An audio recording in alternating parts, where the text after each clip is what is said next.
Well, hello everyone, and welcome back to another video of the F1 2020 Alpine Driver Career Mode. Today we're doing episode number 58 for the Italian Grand Prix, Season 4, round number 11. Of course, if you haven't missed any of the previous videos, I recommend you go and check them out.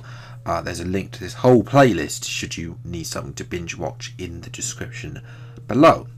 And of course, subscribe to see plenty more episodes for Season 5 as well. But yes, to Italy then. A circuit that it's good. A circuit that's good for me. In past, we've done well here. Of course, we got the podium for our first podium for what was Renault back in Season 3. Now, in terms of R&D, obviously we now start to focus on the aero. I think the Sashi is sort of in a place where we can start to challenge. The aero, though, has sort of been left behind. We're going to put two minor upgrades. That's going to open up the more drag reduction on the car, making us faster in a straight line. We're already fast in a straight line, but obviously we're just lacking that little bit of top end speed that we had like at the end of Season 3 in the Renault compared to what we've had in Season 4 with the Alpine car. So obviously that regulation change, obviously not upgrading, has sort of cost us between the Italian and Belgian Grand Prix, because McLaren, who are the only team that are anywhere near us in the R&D chart, have actually gone slightly ahead of us with an upgrade. So that's a little bit annoying, the fact we've gone backwards below McLaren for the first time in a while. You can see there a little bit of more. I'm not entirely sure if this is actually been fixed, but that's a little bit more. You can see AlphaTauri and Racing Point have sort of disappeared out of sight, really. And Williams, Alfa Romeo, and Haas are still there. As it's raining in qualifying, well, I'm sorry, this career mode's cursed now, because we had rain at Belgium. In qualifying, we had rain in Hungary for the race, full race. We have rain at Britain. We haven't had rain since not had a wet weekend. Rain at some point of the weekend since Austria. But anyway, it is intermediates, and as usual, because it's intermediates and it's qualifying, those two combinations don't really suit me well, and we're last place. Yeah. And we've only got an improvement of 0.2, which is just wonderful, because it's only enough for a pathetic P18. Yeah, again, I do think it's part player, part game, part me. So let's see what we can do from the back of the grid. It's time for the race. It's time for the Italian Grand Prix once again, here at the beloved and iconic Autodromo Nazionale di Monza. With the lowest downforce and drag of any circuit in the season, expect to see drivers making the most of the slipstream effect here today. With top speeds reaching 215 miles per hour, only a few places can challenge Monza's crown as the fastest circuit in F1. Hard braking zones going into the 3 chicanes make up the majority of the 11 corners on this 3.6 mile circuit. And just in case the slipstream wasn't enough, 2 DRS zones will help encourage some closer action. And with me as usual is Anthony Davidson. Now I want to ask you about Lewis Hamilton. That was a great win in the last race. Can they keep that momentum going this weekend? There are never any guarantees in this business, but certainly the performance last time out would have boosted their confidence coming into this one. Let's run you through the driver grid order for today's exciting race. Max Verstappen put in a fantastic lap yesterday, and he starts from pole position, and Lewis Hamilton completes the front row. Looking at the rest of today's grid, we have Magnussen, Bottas, Pierre Gasly and Leclerc, Albon, Norris, Vettel and Esteban Ocon, Stroll, Sainz, Daniel Kvyat and Russell, Giovinazzi, Joe, Nick De Vries and De Renault, Latifi and Nobuharu Matsushita. That's it then, it's time to go racing as we head to trackside for today's race. After the points finish last race, let's aim to keep the momentum going. I don't know, it's going to be a tough ask to get points. is anybody got? Just took a look at the race director to see if anybody was doing an alternative strategy. I have done it in a 25% race in this series. I'm actually going to stretch the tyres to lap 8, I think, because the mediums are just terrible. So yes, and rain also coming. We'll see if that's actually accurate or not. As 5 lights are out and away we go, and it's a good start compared to Zhou, who's had a terrible start. He's going backwards already. We're going already in front of Giovinazzi up into P15. We made 5 places. We're going to dive it down the inside, sort of lifting off the brakes and coasting as Norris is sideways going through turn 2. We've made advantage of that and up into P9. It's a great start. 9 places up on the opening couple of corners. Yeah, a little bit of a tag there by Stroll. Lucky that neither of them got any damage, and now Norris can sort of try and seek his revenge on me and see if he can get past us, although nothing really doing that. You can see the aero performance there is sort of weighing down as we jump to the lead of the Grand Prix, and shock, surprise, it's Kevin Magnussen.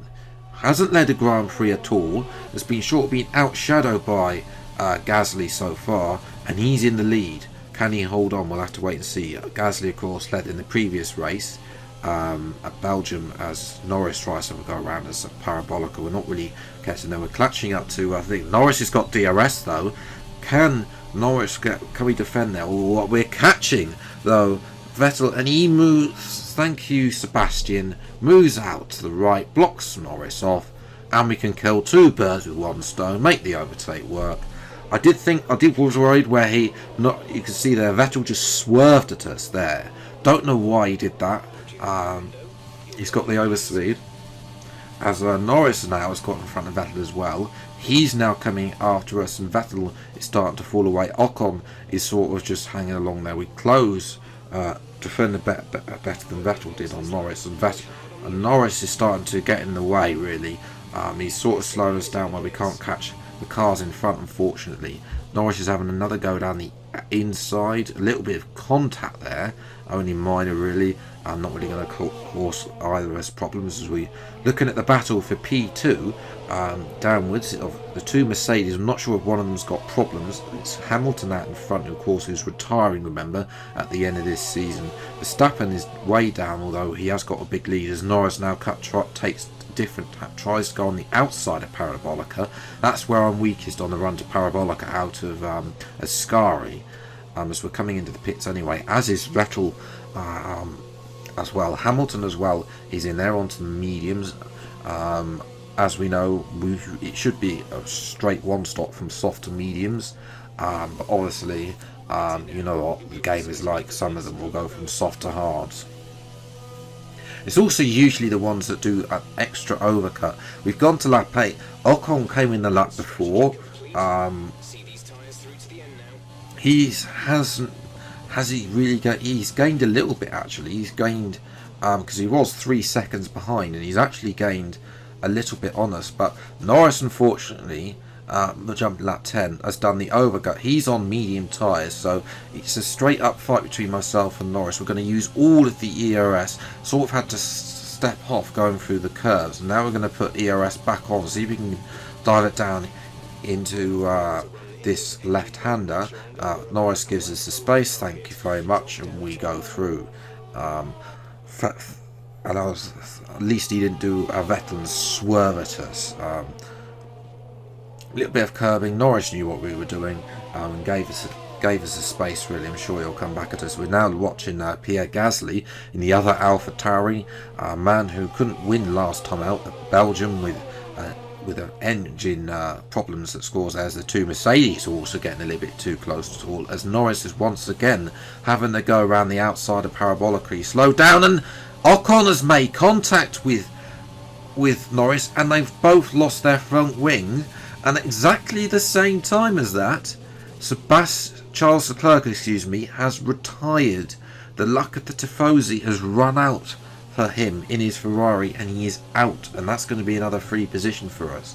We jump now to the last lap of the Grand Prix now. Vettel and Sainz Sainz hasn't really been involved at all in this Grand Prix, having started outside the top 10, but he's now starting to close in on us as well through Ascari. As we're watching coming round the outside of Parabolica, comes Kevin Magnussen to win his first Grand Prix in this series. Something they didn't manage in real life, but has managed in the game. That's going to not help us in the championship. For us though, it's a good result. Recovery drive from P18 up to P7, I'll definitely take that. More points on the board, and of course we were assisted there by Ocon taking Norris out. Drive of the day then it is for us, which is good. Obviously we made a lot of positions up on the start, which was good. The pace wasn't really there. You can see that the top three teams really in this series, actually, AlphaTauri, Red Bull and Mercedes, both of which are all really powering away,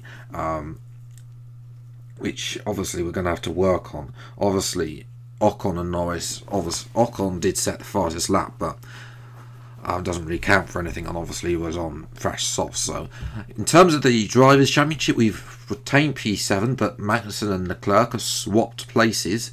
I'm still 6th place, I think, is going to be the highest we can aim for, but we do need a race victory to help us climb, because there are of course other races that I'm not too sure about, like Japan, Singapore coming up in the next 2 races.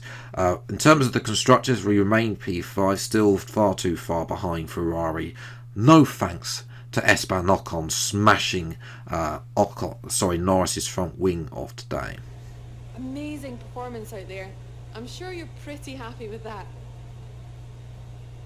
Was today a good day for you? It was a good recovery drive, I'll tell you that. You left a lot of paint on the walls today. Were you struggling for grip? I'm not going to answer that as usual, so yeah. Sounds like there's some work to do back at the factory. And the rudeness is back from Claire. It's been a while since we've heard that little dig at our team and at the performance, but anyway, in terms of the rivalry, we're catching back up to Zhou. Too little, too late? I don't know. With a couple of races to go. Obviously, it depends, Singapore and Japan, how those 2 races go. I think that'll probably be done then as well. So Singapore will be coming next week. Hopefully, we'll be able to get another video for you lot out. I'm hoping I can get the game experiment finally to work.